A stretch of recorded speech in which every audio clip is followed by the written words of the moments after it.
Hello and welcome to the D365 Insights podcast brought to you by Source and Connect. Today is episode 4, which is from recruitment to retention. And we are talking with Balazs Horvath. Balazs, I have known for many years in the Dynamics industry. He is a D365 and Power Platform solution architect and the founder of Visual Labs over in Budapest. Balazs is going to talk to us today about the lessons learned from hiring 30 Microsoft Dynamics professionals over the last 4 years. Balazs, thank you so much for joining us today. Before we dive into this topic, could you please give us a brief overview of your background and your role in the Microsoft Dynamics space? Sure thing. Thanks so much for having me today. So, as you said, I'm Balazs Horvath. I've been working with Dynamics and ERP systems all my professional life. Actually, I started off in university here in Hungary. And after that, straight from my dorm room, I moved to the US to client-side projects. I worked in Nebraska, Florida, Texas, and Idaho on various large heavy equipment dealerships. And after that, I wanted to come back closer to the family and ended up in the UK. Hungarian market felt like is too small to have such large scale programs that I've gotten used to, and that's when I started working in the UK. I worked for two large SIs for a period of 4 years, and I started contracting afterwards. That was in 2019, and when COVID hit. My contract got dialed down to 3 days a week, and I formally relocated back to Hungary, and that allowed me to start focusing on building a Hungarian practice and building our Hungarian business. Before that, I was very much sort of a sole entrepreneur, a seasoned consultant and architect at the time, but I really wanted to build our own team in Hungary and then start expand out of the country. By having great references here. So that sort of brought us to where we are now in 2025, 30 of us. We do aim to cover, which is quite an ambitious aim, to cover the full dynamic stack of ERP, which includes both Business Central and Finance and Operations, as well as CE, Customer Engagement, Power Platform, and all the data that's around this. So we do have Fabric and Power BI projects. And we specialize in field service and field operations. That's sort of the theme that stuck with me throughout the years. All the projects and clients that I work with had some sort of field operations, whether they were base management, heavy equipment dealerships, or other things like vending machines and other areas that you need to go out and install and fix. But yeah, that's about me, us, I guess. That's brilliant. Thank you so much. So we'll dive into some questions now. Can you share your approach to identifying top Microsoft Dynamics talent? Yes, absolutely. So when we started off, we were five of us, and essentially two good friends of mine who had a similar career route as me, tended back to Hungary as well after projects in the UK, Australia, US, and we were very much like-minded. We started off at the same company. We one of the folks we lived in the same dorm room, and we were really the sort of the kernel of our practice. And we didn't want to get into this similar in the UK where you have a set of consultants rotating from partner to partner, and then there's a new partner starting to build up and gathers all the consultants on the market, and then they just flock from partner to partner. What we decided instead is we wanted to start building our own talent, and I felt like the Hungarian market and the Hungarian partners weren't as client focused as I wanted us to be, as what I've gotten used to in sort of in the Western markets in the UK. Had a gig in Sweden, and it was always sort of client first, understand what the client needs are, and tailor the solution according to their needs, rather than the other way around. Of this is what Microsoft does, this is what you take. Obviously, we need to flex it and find the right balance. But what we decided is start hiring, start bright young professionals, and just sort of upskill them and teach them in the ways of Dynamics as well as consultancy. So we were really looking for that eagerness to learn, if someone said in the first interview, well, I'm looking for a place where I can grow and learn new stuff, that was, that was a good sign that that person might be the one for us. Great. So, how has the dynamics market changed in the last 4 years, and how has that affected your hiring strategy? So there was certainly, the market change and then our evolution as we grew and matured as a practice in a company. With the advent of AI, I think the first couple of years, when ChatGPT came out, that barely had an impact on us. But now with Copilot Studio and all the agentic stuff scattered around all the Microsoft and Dynamics products, it's really changing how we deliver and how we build, as Microsoft says it. What we build is changing and how we build is changing. And that's really impacting our talent. And we practically we still are a cloud first company. So we've never had to hire any infrastructure engineers, but also we are primarily an out of box systems integrator company. So we barely have any developers. We have no X++ developers. We have no AL developers. We do have them in our wider talent pool. As and when we need them, we can reach out to them, but they are not employees. They are those genuine contractors, sole traders, some of which we've been working for a longer period of time, but never full time. So that was quite a big shift from what I was used to as part of an SI, where we had pools of developers whom we had to sort of feed with coding work. And now it's really shifting towards consultancy and building on a local manner. Even in BC, if someone asks us for a new module, we had this concrete example of a training management module. So look, an ERP is not the place to track your learning management and your skills for your employees. Let us build you a Power App for that, and we can connect it with barely any coding to Business Central. So that's sort of an architectural shift in what we used to have in the days of Navision and large scale ERP programs. When clients had a requirement, and our stock answer is, we'll build it for you. Now it's more about how can we fit it into standard, and that certainly has an impact on the talent as well. Definitely. So, what key traits or skills do you look for when hiring for Microsoft Dynamics roles?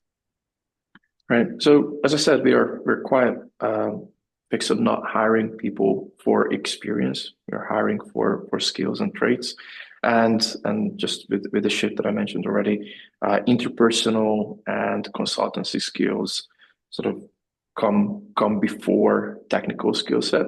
Obviously, the fact that the way people are thinking, and that's what we're probing during the interviews with all the case studies and practice exercises, is how they're approaching a problem, whether they're thinking in systems, whether they can grasp sort of data models, and I'm just thinking like very basic things like, if you have a hotel with lots of guests and reservations, like where would you draw one-to-many, many-to-one relationships, and how they click really helps us understand how they think. And also we ask them to explain things to us, because that gives us an idea of how they would be breaking down complex situations, complex systems to the client as well. So it's more about their communications and way of thinking than anything else, because we can teach them the systems, we can teach them our methodology, right? We can teach all of that, how to write a good user story. That's all attainable. But creativity and way of thinking is, critical thinking is a lot harder to teach. Yeah, yeah. And then also, as you mentioned earlier as well, their sort of attitude and eagerness to learn, and so those things sort of combined, and Exactly. you can teach the rest. Yeah, I completely agree. So how do you manage the challenges of recruiting in such a niche and competitive field? Well, I think we are quite often reactive, right? But as much as we want to be proactive, and if you read or listen to Laszlo Bock's book about how Google were hiring. They had the benefit of having a large data pool, and that they could start tracking what works and what doesn't work. But for our numbers, number of people that we hired, it very much comes down to gut feel. We're obviously trying to interview best practices, same questions, same exercises, so on and so forth, so we can have a good comparison.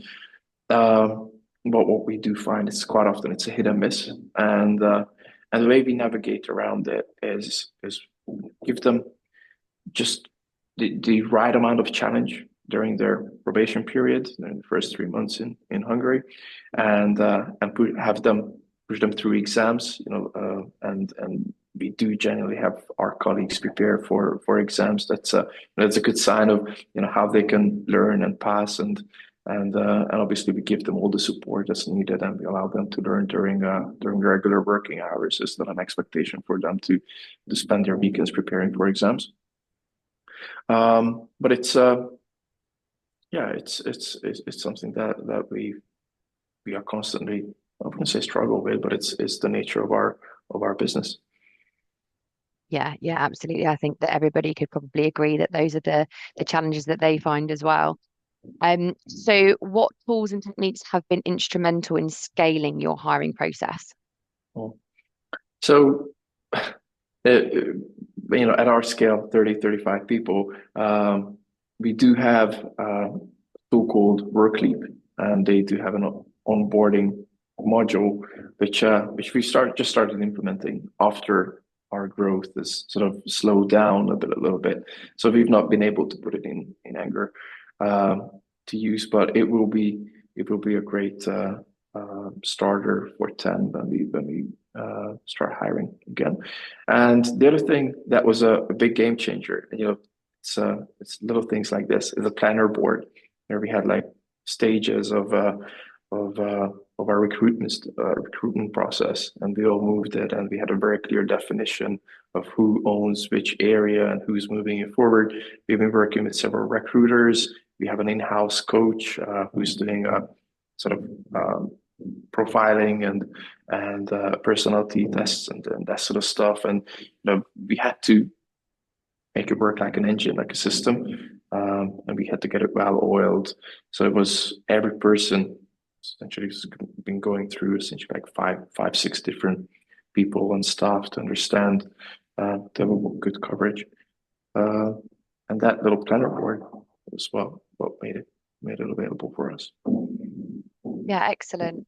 So what does your onboarding process look like for new Dynamics hires, and how do you set them up for success?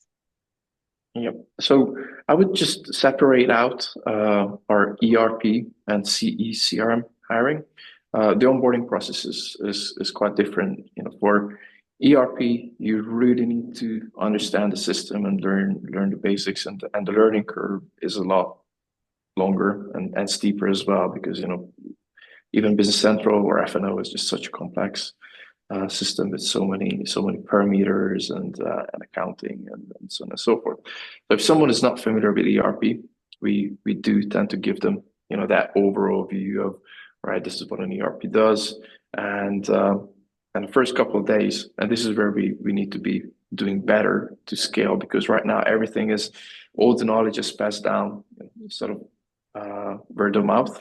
Whereas we want to get it systemized and have a proper learning management system in place. But what that helps is getting that sort of personal touch, because during these conversations, not only the system knowledge that's being passed on, but also our company culture, and we tell stories about how we use these modules in different client situations, what sort of problems it's solving. So it's not only a systems teaching, but also a business sort of client-focused way of onboarding people. So there is certainly that, training and spreading the knowledge, and it's a lot more structured for the ERP side of the business. Whereas for CE, it's a lot more. You get in. Here's an actual problem, like the good old coffee machine problem or something, and here's the toolkit. Here's how you can build model-driven apps, and so forth. And you try to build it. Get your hands dirty. and we give them actual practical exercises on the first couple of weeks, and then we coach them and train them through that. So that's one side, right? That's picking up the system, but there's also learning the company culture, learning our clients, our projects, who we are as a company. And as I said, that goes through all these trainings are held by our senior team. So a lot of the culture sort of permeates through that. And then there's also the methodology side of things, how we run projects, how to capture requirements, how we write user stories. And we've been given, our clients have been quite complimentary about our process. We use Miro and Azure DevOps to its full extent. How we try to visualize everything. We try to, we share everything with the client. We always collaborate, co-work, and that's some of the things that can be quite alien to new journal. Are you really sharing this information with the client? And how do you communicate? How do you comment if you don't want the client to see? Well, you don't do that. If you don't want the client to see, just do it on Teams with as if you were speaking with another person. But our default is that every information is shared with the client, so we are genuinely one team. And I'm still the one holding our methodology training, and because our methodology is more about how we work with how we interact with our client rather than the cold hard. Here are the deliverables. Here's the template. This is what you need to fill out. It's more about that's how we roll. Yeah, I think that's that. Yeah, excellent. I've never heard it being sort of separated from the ERP and the CRM side, so that's really interesting, and hopefully that'll be quite helpful to some of our listeners. Um, so how do you ensure that new employees adapt quickly to both the technical requirements and your company culture? Yeah. So a lot of it is down to shadowing, right? So both the technical piece and the culture is picked up through interactions, through experiences. So what we do from a technical side, we don't separate our support and implementation teams. Well, only in rare cases, but quite often we're handling issues as they come in, or support tickets while we're doing implementations. And if something basics comes forward, we try to give them to our new joiners to get it resolved, obviously with the right checks and balances and quality assurance. But we give them just the right amount of challenges, but it's real work. It's not theoretical stuff. So they can start feeling out real problems and real tickets. So that's the technical side, and their side is working with the client. It's big rites of passage, like holding your first workshop. We help them prepare just how we hold the workshop, and then we do a debrief afterwards. What could have gone better? Obviously, all in a safe and structured space. And yeah, I think it's we can probably rush it and make it faster, but it's also a bit of a comes through experiences and connections. Yeah, and it's important to get it right, isn't it? Absolutely. Absolutely. So, are there any lessons that you've learned from onboarding challenges? Um, I think one of the big ones is we well, almost two minds. So we're seeing two types of people. Well, three really. Ones who fare really well in the beginning, right? Those are easy. They're good catches. And then there are the ones who are sort of on defense. We've had a guy who's not passed his exam for the third time, and during the first 3 months, and we made the decision to let him go. And on a Friday afternoon, he didn't know that this was a meeting for him to let him go. But he's walked in, laptop all cleaned up. It's like, look, this is not for me. And we were like, look, we were gonna initiate the same sort of discussion. So people do know. That's an easy choice because they tend to feel it that this whole consultancy or ERP or C world is not for them. But the tricky part is when people just need more time, need to find and put them in the right context, right team, right technical challenges, and we do sort of shuffle people around to have them try out, almost like an internship, right? Where where you do like a position rotation. And what we are finding, especially with more junior workers, our colleagues, is that they are come to fruition after a year and a half, and we do need to have that sort of patience, and give them that opportunity to really mature. Yeah, yeah, and that can't always be easy, I'm sure. Sure. So, moving on to retention strategies, what factors have been most important in retaining Dynamics professionals in your team? What factors? So it's I think we are now nearing, we are fourth, fifth year of building our practice, and the guys whom we've hired straight out of university, guys and girls, have that sort of 4 or 5 years of experience, and they're really coming to that senior level. Well, in our world, senior, right? After 5 years, people expect to be called seniors. Um, but we can really, start relying on them. They can start running projects, start writing complex architectures, so on and so forth, and retaining those in-house grown talent is really key, because they are now part of our DNA, right? If you just removed all the people, the core folk, we wouldn't be what we are. Um, so I'm really focused on making sure that we keep our sort of kernel well, but also at the same time I want to grow that kernel, that core of our team, because it's almost like, yeah, almost like a bit of a snowball, right? You keep adding more to it, and then they come part of the core and become part of the closer team. So I think yeah, it's just making sure that the people we retain, they are part of our core DNA, and it's almost like a bit of a natural selection. Those people who are not, happy with us, not a good cultural fit, this is not their industry. There's sort of a natural attrition. We can't keep them handy, and they are not lingering around. But especially in the past 6, 7 months, quite a few of them have just found other opportunities, and we supported them throughout it. So I think it's important to be able to do that with dignity. Yeah, yeah, absolutely. So, how do you address burnout or job dissatisfaction in such a high demand sector? Yes. So this is actually a very current thing. It's something we just announced to the team last week. We've hired, well, we've been working with an HR manager since September. She's part of our management team now, and we are looking to double in revenue in the next 2 years. That will essentially mean almost doubling in headcount as well. So we do want to make sure that we have a good uh, talent approach, talent overall. And where we are starting now is not just, hey, Balazs and the management think this is what's going to be good for you. You come into the office 2 days a week, so on and so forth. No, what I'd much rather do is ask our people what it is that they value, what is the environment, what are the different factors that help them perform at their best. So this quarter, we're just starting uh, Q2.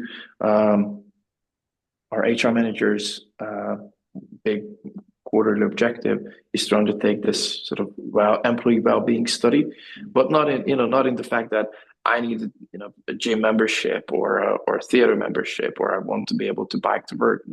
That's not the sort of stuff. It's more about how we organize ourselves, how we organize work, how we manage each other. What are the ways of communicating with each other that really takes the stress away, and helps us perform at our best in a sustainable mode. So that's one of the things. That's more at a programmatic or at a company level. On a more personal level, we do put quite a big emphasis on one-on-ones, and having that sort of uh, personal touch. And also, I'm still, I'm in the office every week. I try to make sure that there's a personal connection.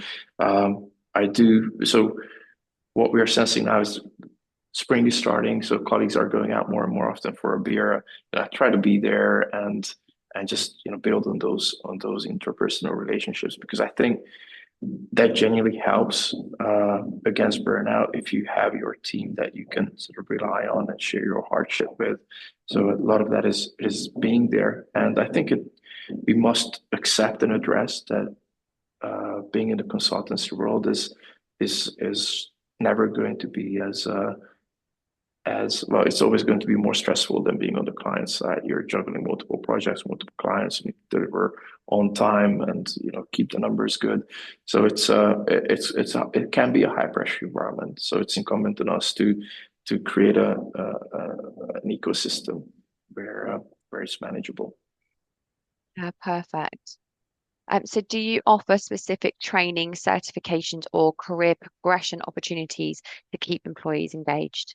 Yeah, so around training and career progression, I think one of our biggest challenges. So, we're quite good on the entry level, where you have, because that's what we started doing. We have junior colleagues, you do your exam, you renew your exams, we give you time for exams, and you do another exam, so on and so forth. And because we've got challenging and international projects, that creates a natural growth, right? With being able to work on projects in the US, the UK, in neighboring countries, and not just Hungarian SMBs.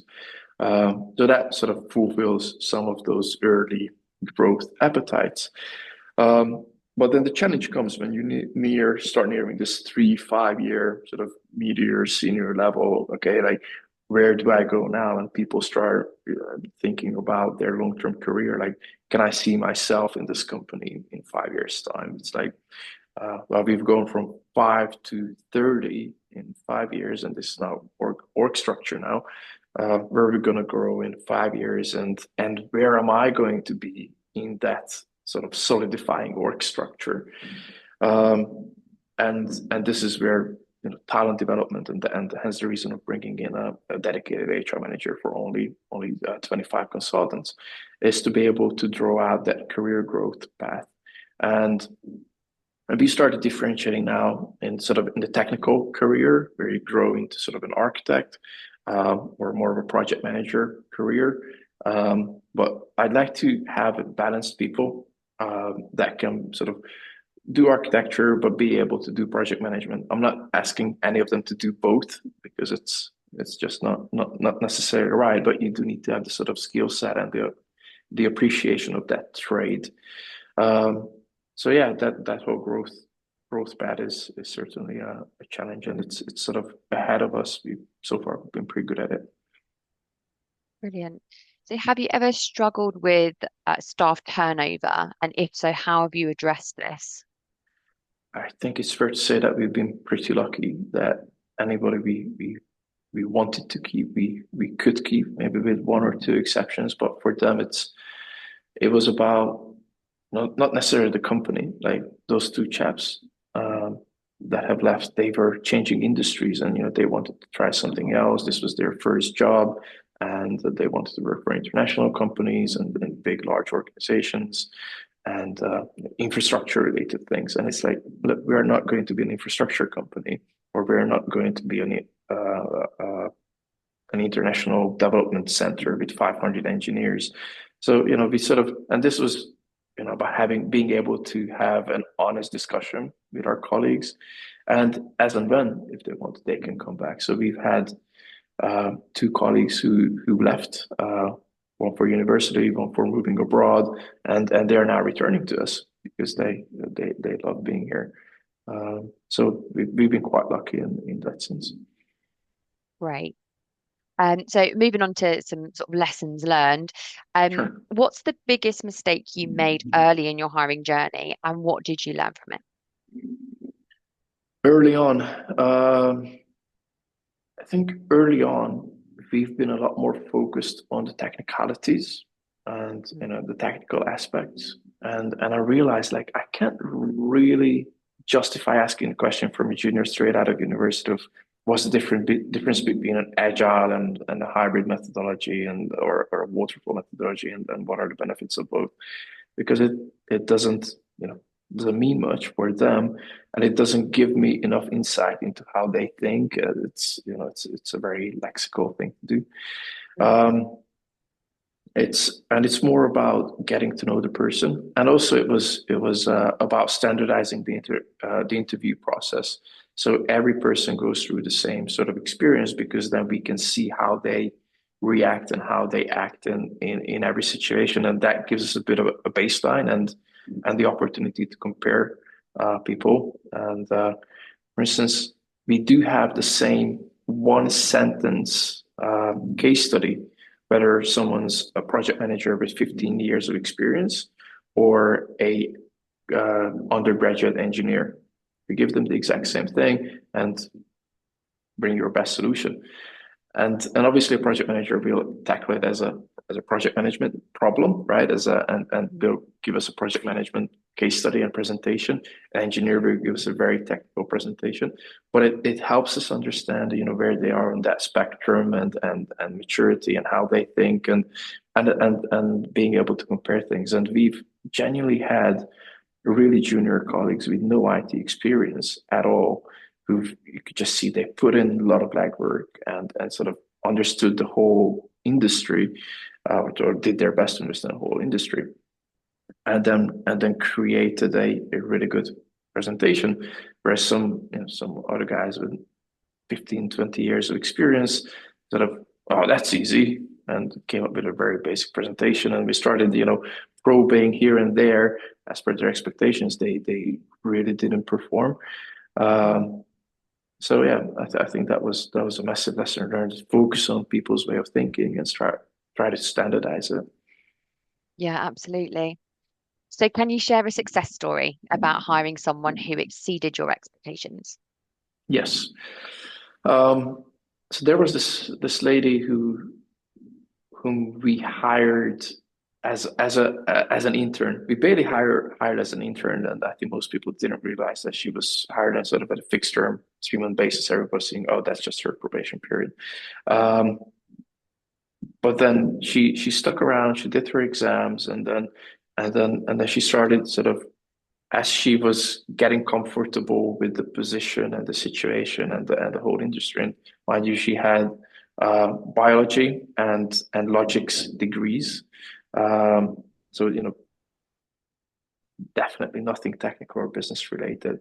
But she was fast. She was bright. She was able to understand what it is that we do, and she's sort of grown faster than her peers, and now she's able to manage projects by herself. We sort of co-managed our first US project, and I was very comfortable handing things over to her. And then when we did the Slovenian legs of that project, she was practically project managing it with just 2.5 years of experience in this space. That's fantastic. No, I think it's a lot of it comes down to, it's her abilities, right? But it's us being able to spot it, but which comes down to luck, I think. I think a lot of that can't take luck away from the recruitment. Yeah, yeah.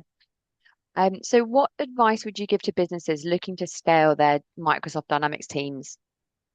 Hmm. Um, I never regret, well, I had doubts about hiring young and training them internally. Um, but if someone is about growing their own company and growing their own culture, I think that's a good choice. Um, we probably could have grown quicker and faster had we hired more senior staff and or maybe hire a couple more strategic senior people.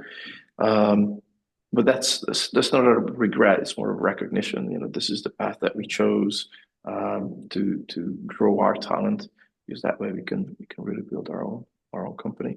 And I think the fact that this whole ecosystem is changing so rapidly, being able to have people that can grow with it and learn and pick things up as they go is pretty much critical. Because when you have people dispersed on projects working away, it's really hard to get them together for a knowledge sharing session or a wave one video watching or anything like that. We need to have people that inner drive of looking at LinkedIn posts, reading the blogs, that sort of stuff to develop themselves. I think those two things are my biggest lessons learned and advices for others. Great, thank you. So moving on to just a few questions around the Dynamics market. How do you see the Microsoft Dynamics space evolving, and what does that mean for hiring and retention? Mm. So I've in the recent 2 years, I think I've been a bit distant from the UK market, but what I can speak of is sort of the Central European market and what I'm sensing overall. I think with Copilot Studio coming in and the whole agentic stuff, it's how our value proposition is changing. Certainly, I feel like our focus has so far been on larger scale implementations, and now it's more about existing clients who already have Dynamics or on a previous, still on-prem Dynamics. That gives them a bit of a nudge of, okay, how can we make the best out of Copilot and the AI capabilities and our role? Because we could just say, oh, just turn the AI feature on and you'll have it available and you have the Copilot icons all over Dynamics. But it's not about that. It's us coming in as advisors and being able to show them how they can best utilize those new capabilities. And it's very different than doing an implementation of analysis, design, build, UAT, hypercare support, right? It's coming in and really understanding the client's use case and the client's problems and where AI can best benefit them. And unless you find a good use case that has a proper return on investment, AI is just going to be another fancy toolbox, right? It's going to be that paperclip in Word. But if you can find whether it's onboarding or a sales enablement tool, something that you can quantify, then it can have a great impact. It has the potential to have a great impact on our client's business, and I think that is our mindset shift that we as partners need to undertake. That we are not only systems implementers and implementation project one after the other. We are also coming in and helping our clients to run their businesses in this changing world. Yeah, absolutely. So are there any particular skills or certifications you think will be critical for Dynamics professionals in the future? I wish there was a clear path, right? Like there isn't there is a, so last year, at the beginning of the year, the first couple of working days of the year, we took the whole company under an in-house Power BI training. So everybody has that understanding of data and can create basic dashboards and that sort of stuff. And this year we wanted to do the same thing with AI. We are lucky enough to have our in-house MVP and Microsoft certified trainers, so you can have all these trainings. And we looked at AI 900, which is just the fundamentals. And I always jokingly say that any fundamentals exam is for end users. It's not for partners.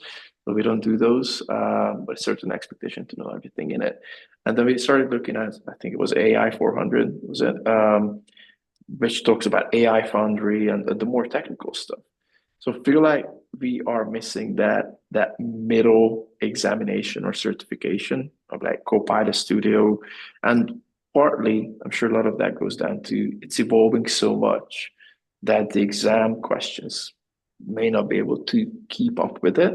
Or, we had a similar thing with customer insights and marketing. And there's still not an exam for project operations, which is something that we do. And I would send our clients to our colleagues to project operations exams. So I think we are now in a space where our best source of information is LinkedIn and blogs and actually conferences. But it's hard to get a certificate to demonstrate your skill set in this stage. I think we all need to have the foundational, the basic certs. But you can't really demonstrate that we are, well versed in Copilot Studio, things like that, via certifications. Yeah, definitely. So what role does remote work play in hiring and retaining talent in this industry? Yes, it's it's actually a very acute topic for us, because what we are finding is we always had, since when COVID started calming down, 2 days in the office, 3 days working from home, and we've always said we are a primarily hybrid company. So we will always have meetings where not everyone is in person. Um, and slowly and gradually, our office attendance started plummeting, and we are now at a place where we've got like 14 desks, 30 people, and 4 or 5 people in the office on any given day. And and I don't want to be that, command and control. You come into the office or you get punished or you get a written warning and that sort of stuff. Much rather, I want to create and enable an environment where people feel like it's useful for them to come into the office. And and that's actually one of the things why we're doing this whole HR understanding of well-being, because our numbers aren't looking bad, right? So people are working, and I do know that like I ping them on Teams and they reply promptly and that sort of stuff. So I have no reason to question what they do during their working hours. And yeah, I feel like it's and we are also work with like 20 something year olds, so uh, it's a very a trust based thing, but it's very similar to how pre-COVID 80% of the company was on client side. So I, as a manager, had no idea of what they're doing on the client side. I just had to trust them, and that's why it's very much a values based world. This whole consultancy thing, you let them go and you trust them to do their best job, which is exactly what we do. But I do feel like having that personal sense, and I think this is where we'll need to be changing our office attendance when we start growing and hiring another set of junior pools, for them to be able to pick up and ramp up quicker. That online, the in-person presence, informal lunch breaks, just having a coffee, will make a big difference on how engaged they become. So it's definitely a challenge on our road, because we are okay as we are, but if we were to bring in 5, 10 juniors, this wouldn't fly. Yeah, definitely. It's a challenge that a lot of businesses face, not just in dynamics, but also in our world in recruitment as well. Because you're hiring an office space, obviously that's Exactly. costly, and also I find that every individual is different. So you might have some people that really thrive working from home and they really need that, and then some who actually really prefer to work in the office. So it's difficult to kind of manage each individual's expectations and how it works for them, but then also what's important for the business as well. So yeah, I can completely relate with that one, and it's a topic that a lot of people are talking about. Exactly. And it's funny that, as you say, that balance, that's exactly what we were Mm, discussing. It's like we've got, more technical, sort of introverted people who feel focused at home. You've got yeah, people who can't concentrate when they're alone. They need, they are much rather go to a coffee shop than being alone. It's probably the end of the two spectrums. And then there are people sort of like me, I guess, is sometimes I need my own monitor, my desk, and my quiet time to be able to focus. Sometimes I need to be amongst other people to chat and discuss, and how we can, it feels like us as managers' job is to be able to just create the environment that allows for both, and just cultivate it rather than dictate it.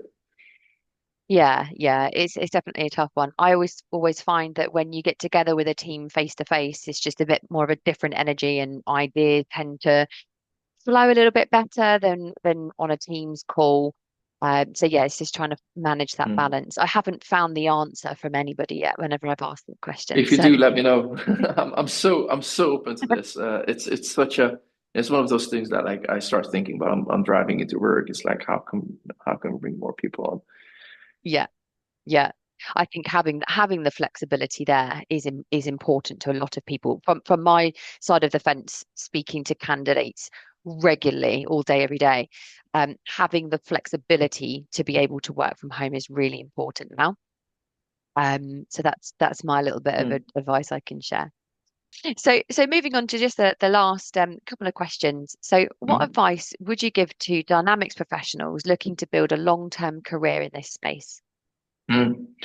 We had our first larger scale conference with two other partners at Microsoft in Hungary, and we had some great keynote speakers from our client base, and one of the senior technical fellows who from our client side, what he said as his sort of passing note was, be relevant, stay relevant.